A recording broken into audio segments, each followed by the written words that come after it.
Let's bring in Chris Doyle, who is the director of the Council of Arab-British Understanding. He joins me live from London. Chris, good to see you. What do you make of the election results? Well, I think that it's great to see another election. This is the sixth that has taken place in Iraq since the ouster of Saddam Hussein. So one always has to welcome that sort of democratic practice, the way in which, a reasonable number of Iraqis are able to participate in this.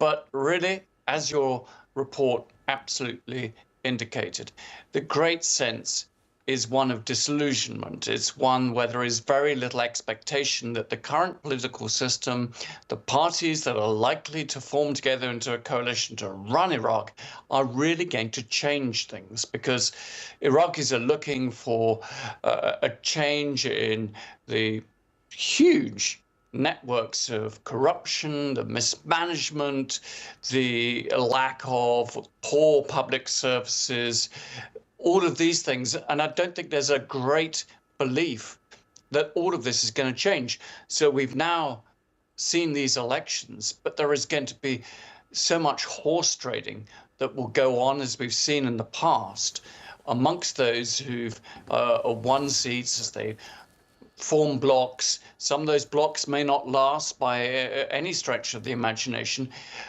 After the last elections in 2021, it took 11 months to settle this down, and there were violent protests. So this is just really the start of this political process, if you like.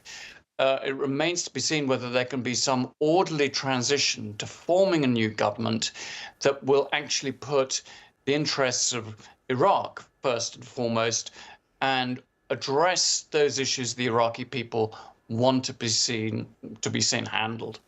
Right, Chris, and to that point, let me ask you this question. What would it take for the Iraqi leader to put Iraq's interests first? Because we have seen in the past Iraq serving interests of other countries. For example, many know that there was a close relationship between Iraq and Iran, and as Priyanka also pointed out in her report, it would be interesting to see what happens next in the country, whether this time around Iraq would be looking more towards Washington or doing what it had been doing with Iran. Well, the Iraqi leadership has had to maintain this very delicate balance between two powers that are obviously antagonistic foes in the United States and Iran, and that is extremely difficult.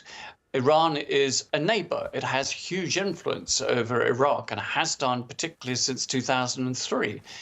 But of course, the United States also has that colossal global influence, the ability to pose sanctions. And the current Prime Minister, Mohammed Shia al-Sudani, has been attempting that balancing act. It's not always easy. I think Washington wants to see a new Iraqi Prime Minister disengage from the Iranian influence, not to have engagement with the Iranian Republican Guard Corps, not to disarm the militias such as Hashd al-Sha'abi, the Popular Mobilization Force. All of these are important, but also to allow more American investment into Iraq.